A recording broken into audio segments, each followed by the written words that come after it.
Hello and welcome to the CHGO Bulls Podcast Friday HQ edition. I'm your host, Will Gottlieb. You can find me on Twitter at Will_Gottlieb. And I am joined, as always, on these special HQ Fridays with my good friend, Mark K, down in Australia at MK Hoops on Twitter. Mark, how are you doing today? How's Saturday morning treating you? Fantastic, William. Fantastic. It's going great. Just loving life at the moment. How are you? How are you, my friend? Do you know you're my work husband now going forward? Is that right? You don't have any other work husbands I need to be worried about? No. Just you. So the context here is yesterday I did an AMA type thing on Twitter. Not that it got much buzz, but one person Well, asked me. I did see this and I chose to ignore it. One person asked me. Well, I was gonna say, let's say F marry kill. Let's put it that way. It's a family show. And he asked me between yourself, Dave, and Matthew, who would be my F marry kill, and I said I would marry you. You'd be my trophy wife. So I think the trophy real interesting husband in this question here, instance. as I continue to just ignore that, is who would you kill between Matt and Dave? And also, is this Matt, really something we should be putting on a live YouTube channel? It's definitely Matt. Come on, man, if we're being honest, like, come on. We're not. You guys would argue a lot. I can see that marriage not ending well. No. Cool. Well, that was maybe a good segue into talking about the potential marriages of the Bulls to DeMar DeRozan and Patrick Williams. How's that for a segue? That's kind of what we're talking about today. We are again in the deadest of the dead time of year for the NBA. There's not a lot that's going on, but the cap nerds in us are always thinking ahead, thinking about what the Bulls roster will look like, obviously this year, but also into the future over the next couple years, over the Zach LaVine max contract that he got last summer. Vooch obviously re-signed with the Bulls this season, and we've talked about that a good bit. But DeMar DeRozan, quietly extension eligible. I actually don't know when the first day that he is eligible to sign an extension, because the summer that he signed in 2020, the offseason was pushed back because of the delayed start to the season. So he may not be able to actually sign the dotted line right now. But seeing as it was a 2-year contract, he should be able to sign it through next season, same as Vooch, until like the last day of the NBA calendar year. So the Bulls have some time to work out an extension. And we thought we would get into that. We've also got Patrick Williams, who is up for a rookie scale extension. And how do the Bulls approach that given their cap realities and where we are? So Friday afternoon, evening, Saturday morning for you, we're just going to be digging into the cap stuff. But where should we start with this, Mark? Do you want to just talk quickly about the teams that actually the Bulls and what his extension is, what it could be, and just sort of like what the numbers are looking like for a potential extension? Yeah, so let's dive into it. But I guess taking one step back just for the moment. I mean, free agency is effectively done. Yeah, we've got to figure out the Dame thing. Well, I say we. When it won't be you and I figuring out the Dame thing. The NBA will be figuring out the Dame thing. I guess the same thing is true for James Harden. But beyond that, it's like free agency is effectively done. There's not really any good players remaining out there. So the attention of people will be pivoting away from free agency and into extensions. We just saw earlier today that Anthony Davis got a huge extension for the Los Angeles Lakers. So I think more player movement, if we want to call it that, will be centered around who gets an extension and who doesn't. So that's why we're talking about this today, in addition to obviously the fact that there's not much else to talk about. But DeMar and Pat are extension eligible, or will be soon. DeMar is eligible for a 4-year, $154 million deal from the Bulls. Now, just because he's eligible for that doesn't mean he's going to be getting that. I certainly would imagine and certainly hope he wouldn't be getting anything close to that, particularly the 4 years. But you never know, I suppose, with AK. He does love to throw around those contracts. But yeah, essentially, DeMar is in line for a big payday. He can receive a big payday. His current contract is approximately 20% of the cap. His new deal would be certainly worth more than that. I think we can both unequivocally say that he has outplayed the current deal he's on, despite my trepidation, at least. I won't speak for yourself. The day he signed that deal, I thought it was probably more than what they needed to pay, and I still do think it's probably more than what they needed to pay. But irrespective of that, he's outplayed that contract. So Good on DeMar for doing what he's done over the last 2 years. I kind of hope he does get an extension with the Bulls. I'll go into that in a little bit more detail later. But I definitely don't want to pay him for 154. But based on what the Bulls are doing currently, I think it makes sense to give DeMar a contract extension. So whether that's somewhere between 3 years and 81, his current deal, and somewhere between 4 years and 154, who knows? But I'm hoping DeMar and AK are having the conversation at least. Yeah. So slight. I don't know if it's a correction. I'm just seeing multiple numbers, and I know I wrote this down, so I don't want to. This is just correcting myself here, but I have written down for 154. I've also seen like for 170. That could be a potential other number. So I'm just not exactly sure, but it's going to be in that range. And to your point, whatever it is, like that's a lot of money, especially for a lot for a really good player, but an older player nonetheless. And I think that is really the key here. If DeMar's like age 27, you're talking about a max extension. But he's not. He is just had his age 33 season. He's going to be turning 34 just ahead of the season starting actually in about 3 days. So happy birthday to you, DeMar. And I think the other interesting piece to this, just to like add some context, is like where the Bulls are in their like roster building arc. And the fact that they just gave Vooch the 360 deal, the fact that they are committed to bring everybody back. I mean, things could change depending how the season goes and like how they perform relative to expectations this upcoming year. But to me, you kind of have to bring them back, just understanding what you've done this past summer, right? Like you don't bring Vooch back for 3 more years and then let DeMar walk. So I think they're kind of, again, boxing themselves into a bit of a corner. You mentioned the way they handled the sign and trade in the first place, maybe overpaying a little bit, the way that, I don't want to say they necessarily overpaid for Vooch. I think they paid more than the bare minimum, which, we can say that overpaid. It's a tricky situation because I don't think it works necessarily just like we'll pay you $1 more than the next highest bidder, because you have to like maintain the relationship too, and you have to like make sure that the player is going to be like there's relationship context. No, sorry. I thought you were talking about the time of the trade. The current deal, yeah, fine. I completely agree. Yeah. No. The trade, yeah, we can objectively say that was a disaster. But in terms of the extension, I think it's, relatively an overpay. Like other teams would not have been able to give him that deal. But I think there's like more context that goes into it. I say that to say you could see how this would also affect the DeMar negotiation. So you mentioned currently in the final year of his $381 million deal, he's making $28.6 million this upcoming year, which is approximately 21% of the salary cap. If you extrapolate that math over to the projected cap for next year, it would be about $29.82 million.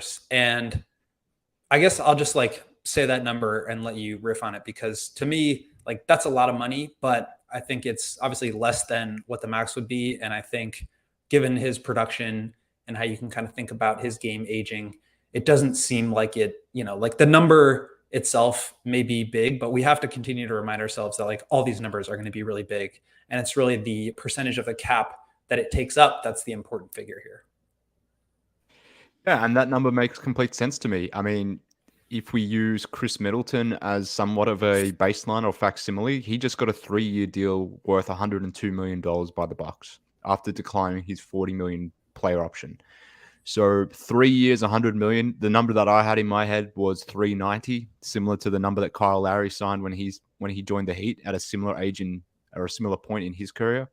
I think 3 years, $90 million is the type of deal that DeMar's looking at, like effectively trying to make the same money that his current deal has, but replicating that again over another 3-year period. And whether there's a slight bump to make it 3 years, 100, like Chris Middleton, that's the number he's going to be commanding from the Bulls. And I think that's actually kind of fair, to be honest with you. Again, people I don't think have got their heads around these new numbers that are flying around the NBA.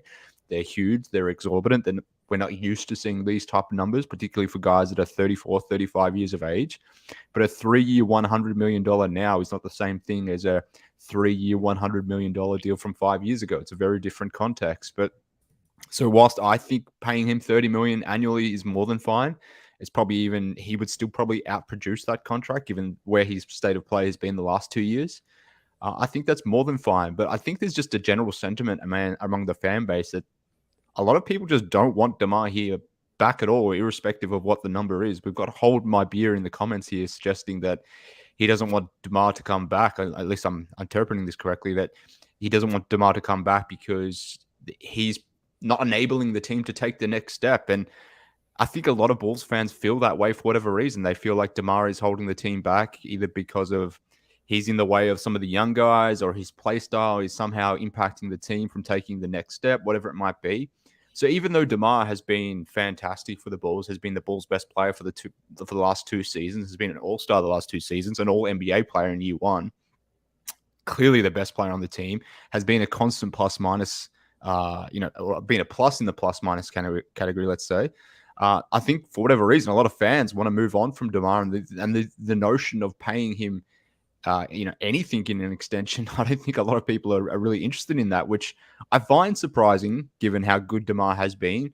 But maybe coming back to the point that you noted before, like, what else are we going to be doing here, friends? Like, we'll get into the cap details in a second, but you've virtually played everyone else. You're going to be over the cap.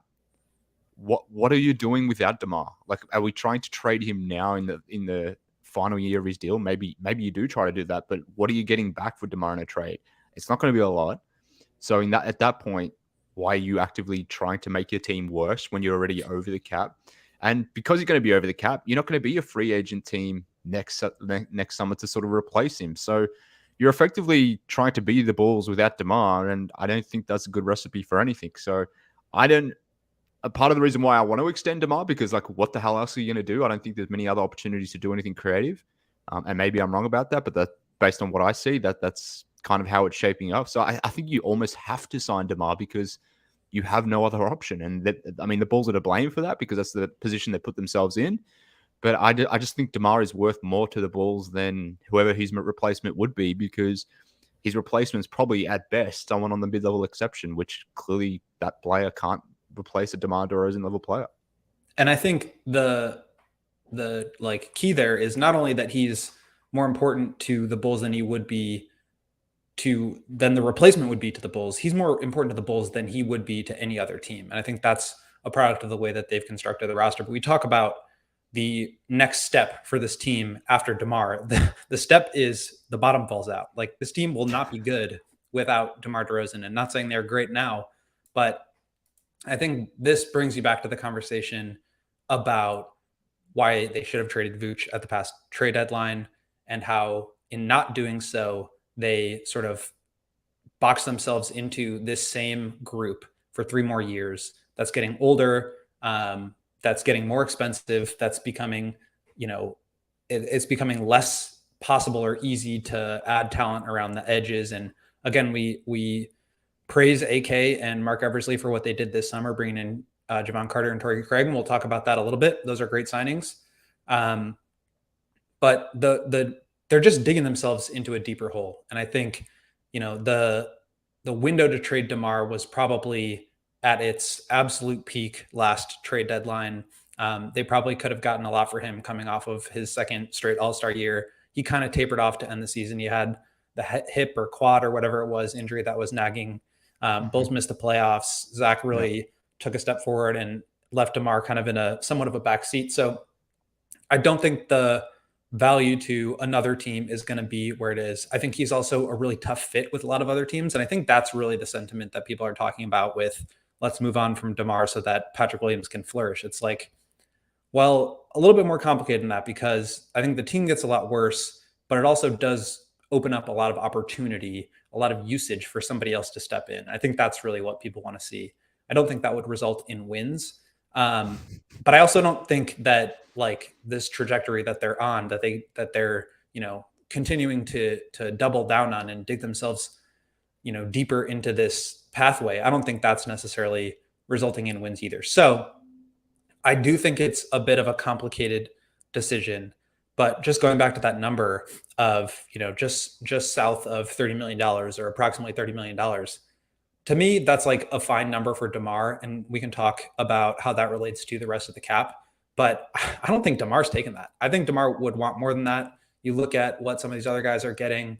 I mean, that's basically like half of what Jaylen Brown's going to be making in a couple of years. Like that's just such a small number relative to the other all-star players around this league. And yes, you have to factor in the age, but you know, DeMar has done so much for this franchise. They love him. He's really like been the focal point of the bridge from this last era of rebuild to the current era of like attempting to be competitive. And he has just so much respect around the league, within the organization, from players around the league and within the organization. So I don't know that he's getting that kind of money from other teams just because of the fit, and also who has money. But I also don't know if I'm like taking $30 million if I'm DeMar for everything I've done for this team. Well, see, that's why I think he would take it, because I don't think that money maybe necessarily exists out there for him in free agency for a host of different reasons. He can command that type of money from the Bulls because he's effectively their number one option, their best player. So as we spoke about before, he's probably more valuable to the Bulls than he is for another team. And by that, because of that, he can command more money from the Bulls than, say, whoever a team might be with cap space. At least a similarly tiered team, a team that's actually trying. Well, let me just to make the playoffs. Cut you off there for a second so we can rattle off some of the teams that these are 16 teams that can create cap space next year. Mm-hmm. That does not mean they're going to. It will depend on what they do with their own free agents. But there are 16 teams that can create cap space, and some of them is only like $7 or $10 million. But Magic, Pistons, Spurs, 76ers, Raptors, Wizards, Jazz, Thunder, Pacers, Rockets, Hornets, Knicks, Nets, Bulls, Warriors, Kings. Obviously, the Warriors are going to be super expensive. Once the Draymond and Clay extensions kick in, the Kings just extended Domantas Sabonis. Who knows what's going to happen with the Knicks? They've got a lot of moving parts, but their contract looks pretty good, or their books look good right now. But then you've got like some of these up and coming teams like the Rockets or the Pistons or the Spurs, the Magic. I don't know that he's going to like go back to the Spurs or anything like that. But, I could see if James Harden leaves Philadelphia, the 76ers being like, well, we need somebody to be like the perimeter player that can help Embiid. I think he actually plays well off of, or in theory, plays well off of Maxey and Embiid. And I could see some other teams being out there, but you mentioned, and I'll let you get back into it, the idea that like money won't necessarily be out there. And I think that's true, but I think you could also make the case that there wasn't money out there for him in 2020 when he was a free agent until the Bulls swooped in and gave him about twice as much as anybody else was going to offer him. Yeah, but the Bulls being dumb that time around. I mean, you're banking on another team being as silly as maybe what the Bulls were from that perspective. Obviously, that is why the Bulls overpaid, because other teams that were competing for DeMar couldn't offer anything more than the mid-level or even the taxpayer mid-level. So the Bulls overpaid in that respect. As we said before, DeMar's just, we should be thankful, obviously, that he's outplayed that contract and he's made that contract look good and fine, which he has.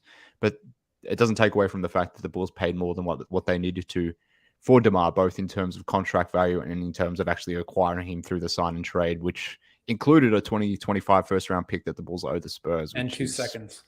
And 2 seconds, which is certainly not ideal. So from that standpoint, they overpaid. I just remain unconvinced that any of those teams that you sort of rattled off are really DeMar DeRozan destinations, maybe the 76ers, but even then I don't think he and Embiid fit. They play from the same area on the court from those elbows. Embiid has just become, a fantastic elbow player. He loves to get into that mid-range game and shoot his jumpers from there. I don't think that fit really makes sense. It doesn't really make sense to go back to the Spurs. I just don't see another fit or another team that really makes sense for DeMar at this money. Maybe other teams like contenders who don't have cap space would be happy to take DeMar on a 3-year mid-level exception deal, but that's significantly less money, which is why I think the Bulls are in the box seat to retain his services. Now, the question there after becomes, should the Bulls be giving DeMar the contract? And we can get into that a little bit more. But I know we're banging on long here, William, so maybe we can pay some bills and then let's come back and talk more DeMar. Let's do that, because My head's spinning with all this math, and if you are in the same boat, you might need to check out Lewis University. Lewis University is made for students who are just like you with full-time jobs, who have families, other activities, and of course, are full-time sports fans. But if you are interested in going back to school to earn a respected degree, you should check out Lewis University. Located just 35 miles southwest of Chicago in Romeoville, it is ranked as one of US News and World Report's top-tier colleges. They also partner with a ton of different employers for tuition discounts and offer evening, online, and blended formats to help you balance all of the things that you've got going on in your life: work, family, and education.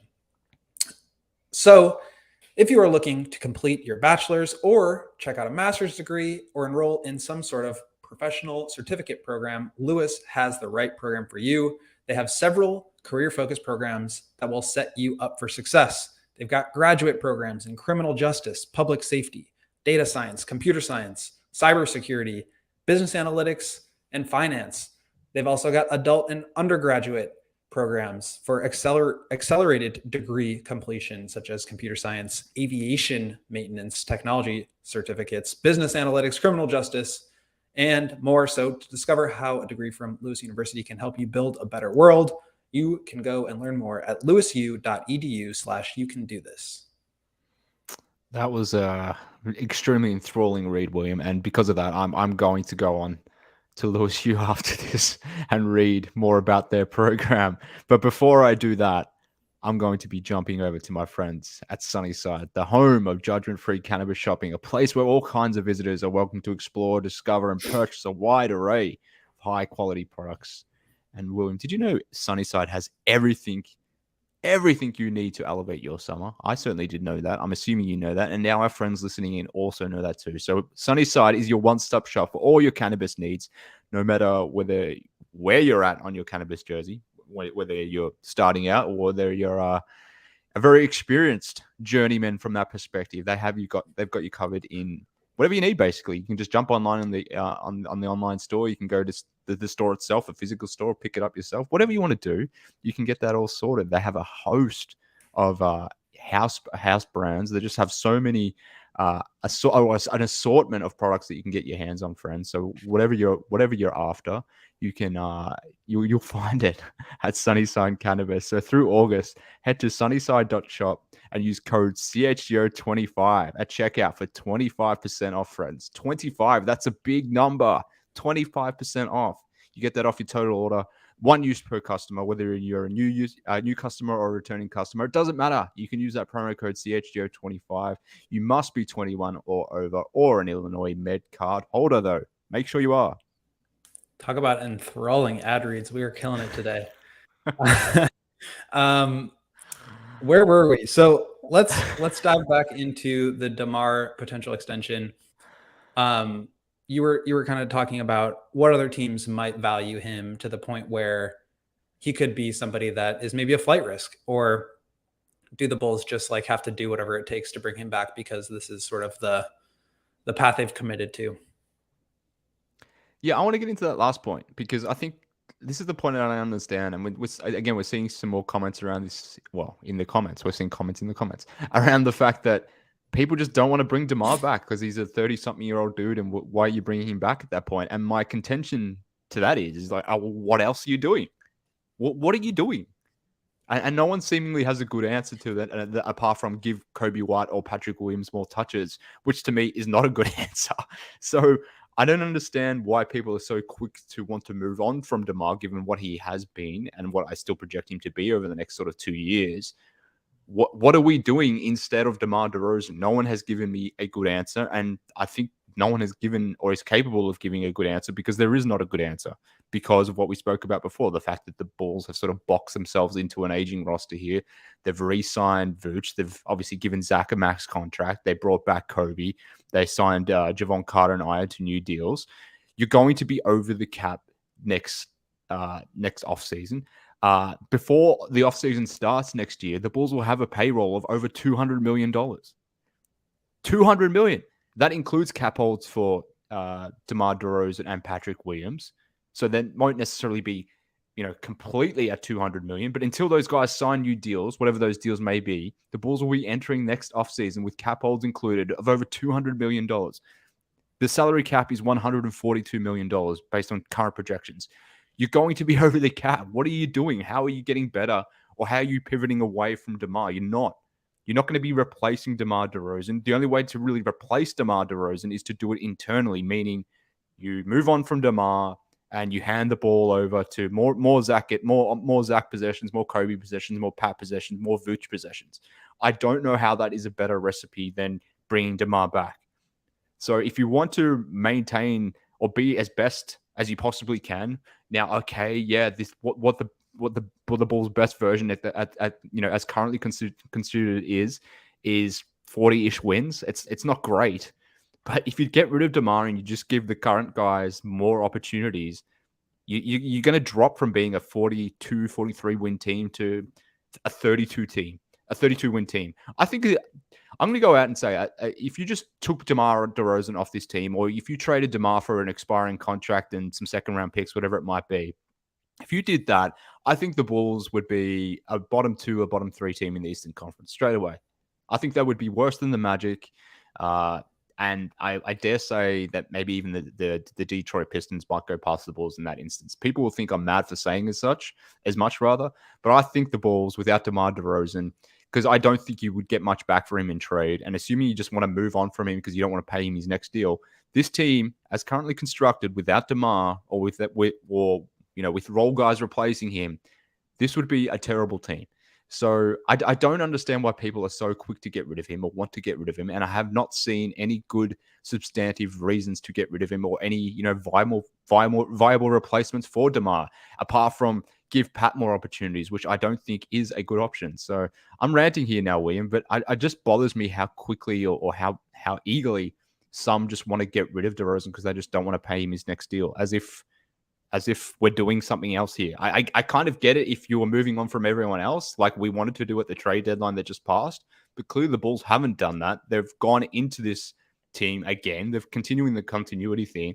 So why jump off continuity now when you've done 95% of it, brought back everyone else, but then you're not going to bring back your best guy? Like, that makes no sense to me. Yeah. And I think that's where this super chat from Trey Excel comes in. Shout out to you, Trey. Thank you for the $5 super chat. He says, I would be okay with an extension through 2026 for a reasonable amount. That's when everybody else's contract expires. And I think that's totally reasonable. I think that's probably the most likely scenario, right? Like, yeah, 2+1. They have to continue. Exactly. They have to continue on with what they've built because they've already committed all these resources to it. I think at some point they're going to have to take their medicine on this group, and it's not going to be pretty. And the real issue is, they're doing essentially like what the Suns are doing, except for they're not a real contending team. They're like loading up on the present, investing future draft picks, going into the, cap. They're not spending obviously the same amount of money, and they haven't given up the same amount of draft picks, but they've invested in a core that will have an expiration date. And when it does, there's going to be a period of downtime that you're going to just have to recover from. And it's going to be, kind of painful.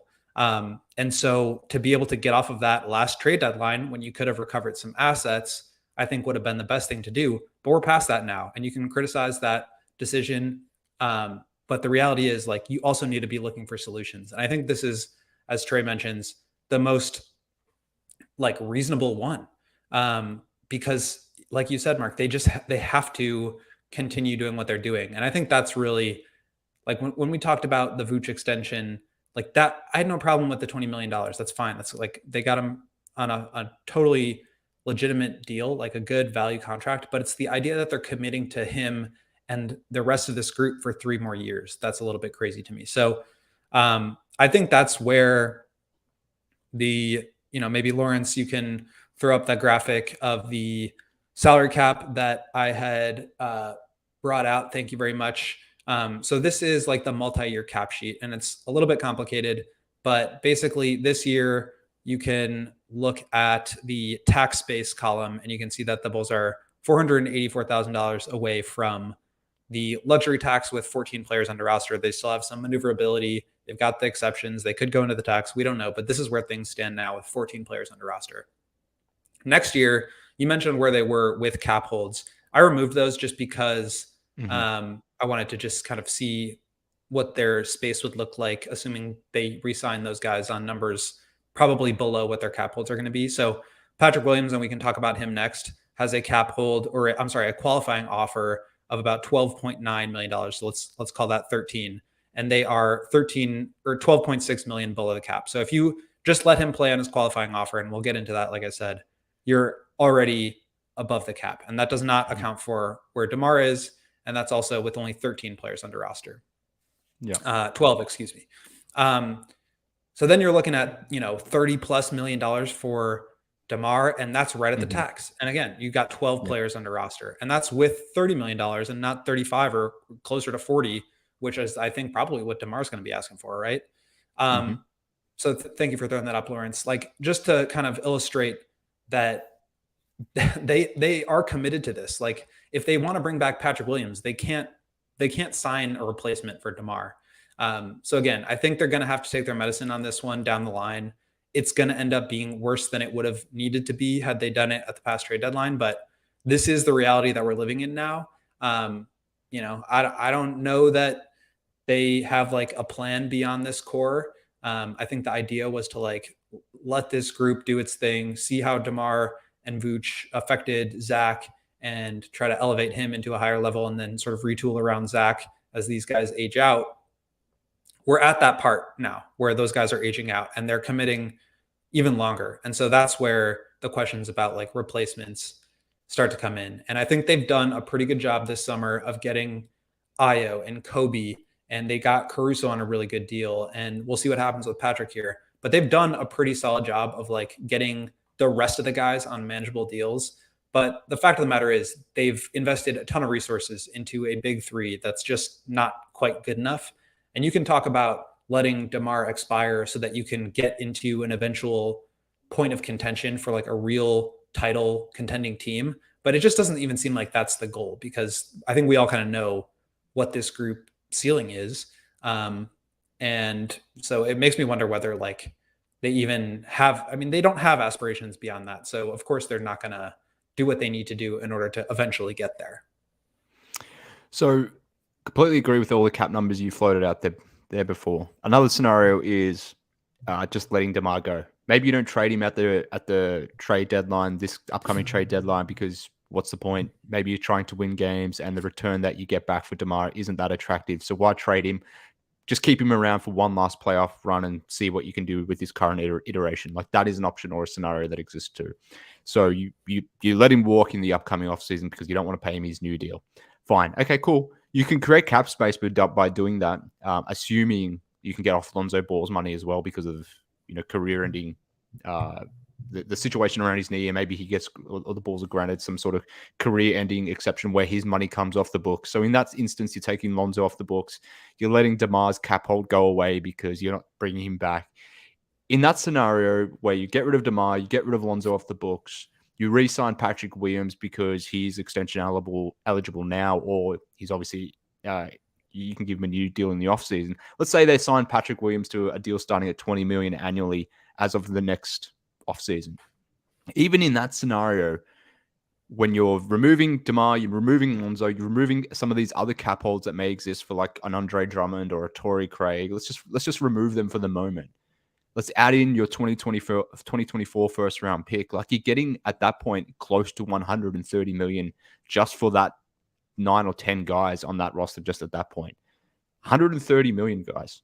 The tax line, as I said, sorry, the cap line, as I noted before, is 142.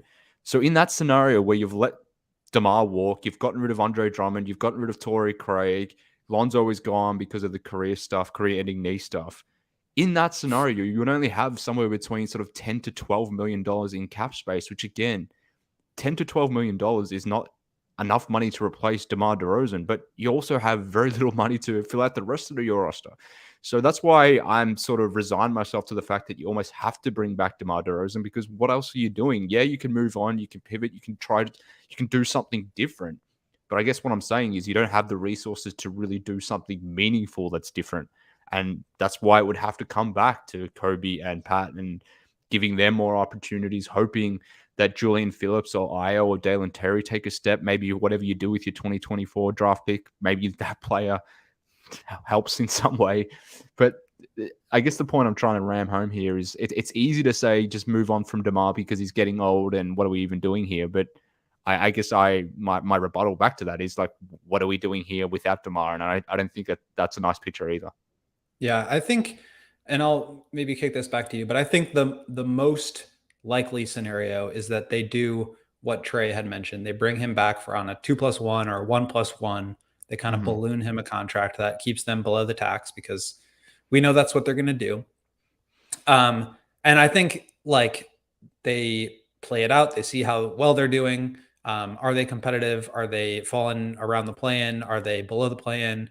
Just kind of feel out where they are. And then I think it's like I said, at some point they're going to have to take their medicine. And I think that can go a couple of different ways. One is you just let those guys expire. You become a cap space team when Vooch comes off the books, when Lonzo comes off the books, and you just kind of have to reset.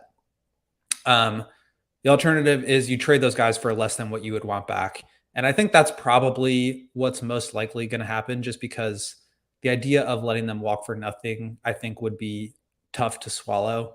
And while like they haven't necessarily shown the ability to like, pivot out of a situation that isn't going well, I think at some point they do kind of have to realize that like the window that they've created, this idea that they're going to like reestablish themselves as a competitive team, is not working, and they're going to have to try something else. So I think that's most likely going to be the case. I would guess that it's going to be around 30 to 35 million. I don't know what they're going to then need to do in order to stay under the tax, probably, as you mentioned, waive Lonzo. But does that seem like a fair expectation, or anything you would say you might think would be different? Well, I mean, it's hard to say this today in any categorical means, but like there is scope where letting DeMar go for nothing makes more sense than trying to trade him even for something, even if you get back a couple of second round picks. Because what happens if he's got a big deal, like it's $28-ish million this season. You have to match salaries in some shape or form. Now, depending on what salaries are coming back to you, it may make more sense to just let DeMar expire, particularly if those salaries that come back have guaranteed years beyond this upcoming season. So unless you're getting back expiring deals for DeMar DeRozan, and in doing so, you're taking his $28-29 million and cutting that over 2 or 3 guys who may be expiring. Like in that instance, okay, I would do that type of trade where you're getting back 2 or 3 role guys who expire, who can help the current team somewhat. But the main thing is to move on from DeMar, get something back, and maybe you get a couple seconds. Like, okay, maybe I would do that. But if I have to take on money to get back a future first-round pick, or which is probably going to be a bad first-round pick, assuming you can even get a first-round pick for an expiring DeMar DeRozan at the trade deadline, I would be very surprised if the Bulls could get back a first-round pick at the trade deadline for DeMar. So I guess my expectation would be that all you're going to really get for DeMar at the trade deadline is salary and second-round picks. To me, I would just rather let him expire at that point if I'm adamant that I have to move on from DeMar. So whilst maybe it would look bad, and you would certainly be losing the press conference from that standpoint, rather than trading DeMar just for the sake of saying you traded DeMar to get a couple of second-round picks back, I would just let him expire in that situation. And again, maybe that's a hot take. Maybe we can't say that categorically now without knowing the exact return that you could get back in a DeMar trade.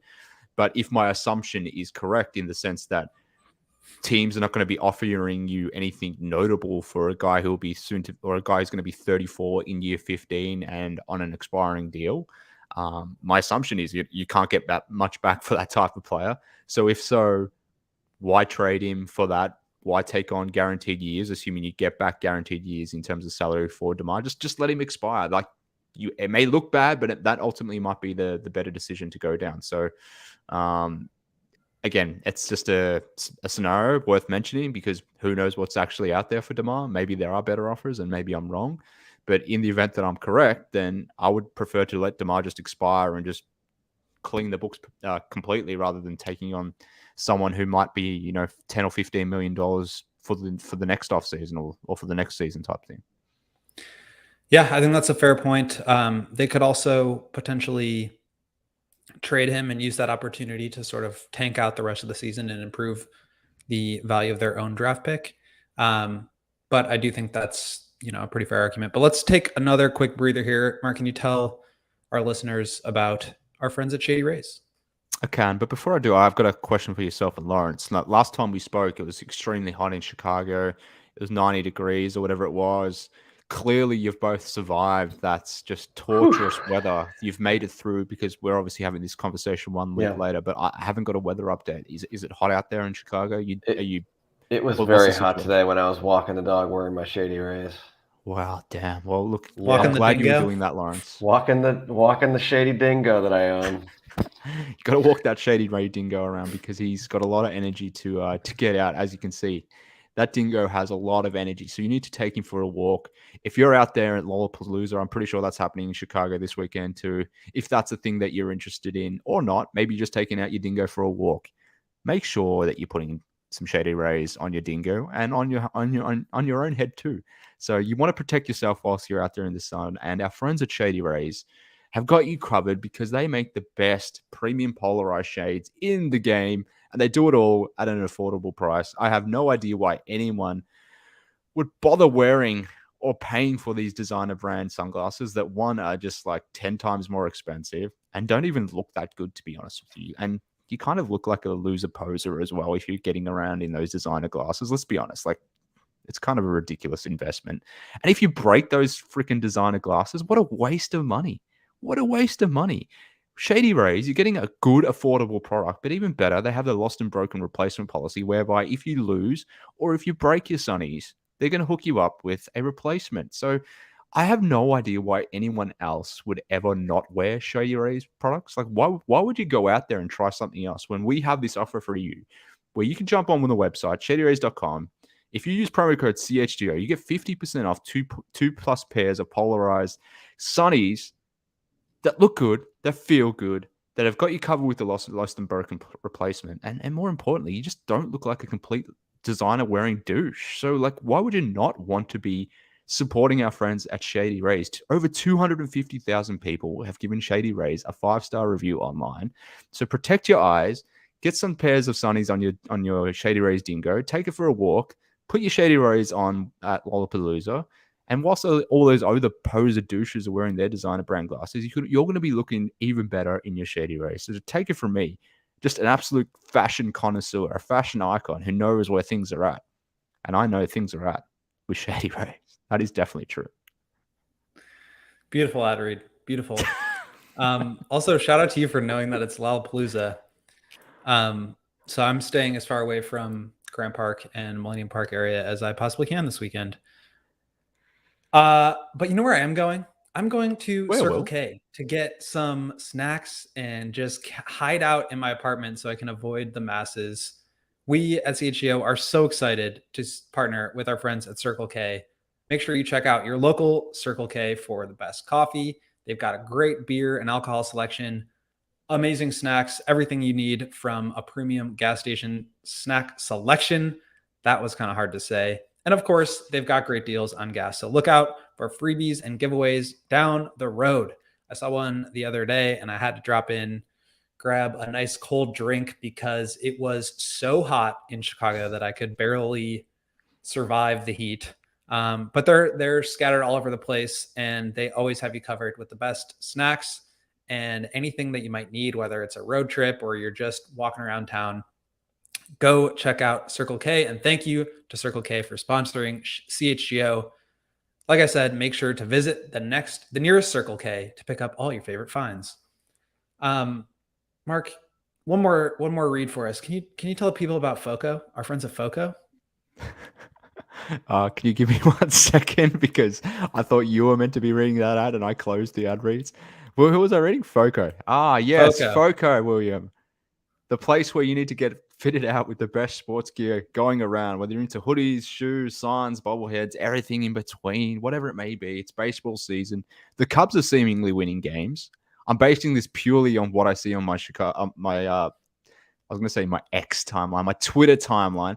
And the Cubs are seemingly winning baseball games. Can't say the same about the White Sox, I believe. Maybe I'm mistaken. I'm not a baseball connoisseur, but the point is, if you are a baseball connoisseur, if you've got those shady rays on your head, if you've just dropped off yourself to Circle K to get yourself a nice beverage, some gas, whatever it might be, your next stop, friends, is over to FOCO, when you can get yourself fitted out with whatever it needs. Our set decorations at the CHGO headquarters is all sort of set, is all mapped out with a great gear from our friends at FOCO. So check out FOCO.com, click on the link in the description of this podcast episode. And when you do, friends, you will get 10% off all non-pre-sale items when you use promo code CHGO at checkout. What an offer. What an offer. So I had plans to talk about Patrick Williams. We want to talk about some three-point shooting stuff with this new roster that the Bulls have put together. Oh, you mean we can't talk about free agent Williams? funds, but I just feel like we're in this groove with DeMar, and I have a few more questions that I want to ask you about it. So maybe we just stick to DeMar today, and then that'll give us some more runway to talk about other things in the coming weeks as the summer rolls on here. So you're kind of mentioning that you thought letting him expire could be a good option because it could be because you may not be able to get back a lot for him in a trade. So the question I have for you is there a number that you could extend DeMar to where you do think he could provide value that the Bulls could potentially flip him down the line? I think the idea of a Vooch trade or a Vooch deal at $18 to $22 million a year, whatever the like sliding scale of the 8% raises is at, each year. The idea of that is nice as far as a trade chip. I think a lot of these teams now with the new CBA and the punitive, restrictions on going past the first and second aprons, they want that. That requires teams to want to get cheaper deals, obviously, but also expiring deals so that they can clean out their books. But if it's a player that they do want to keep around, like an expiring contract, I think does not have all that much value. And so having somebody with years could be more important. I know the Bulls obviously think that Vooch can play into his mid-30s at a high level and they don't want to pivot. But as we're having this conversation about like eventually needing to, move on from this group in some capacity or another, with Vooch, maybe it's 18 to 20 million. With DeMar, like what's a number that you feel like, wouldn't be such a tough pill to swallow for another team to where they might actually give you something good in return? Well, I don't think a team's going to give you anything good in return for Vooch. I don't think his contract's bad. I think it's perfectly fine and reasonable deal, but I don't think it's a value deal to the point where teams will be looking at a 35-year-old Vooch, let's say, and saying, oh, let's take on this guy's $21 million in the final year of his deal because he can still give us something of value. I don't think teams are going to look at it in that sense. So I don't necessarily think, trading Vooch's money out for whatever it may be is going to get you something back in a trade. What it would be is it can act as part of a salary filler in a larger trade where you need to include Vooch's 20-odd million in addition with 20, 30 million elsewhere to put together a package of 40 or $50 million to find someone else to trade for.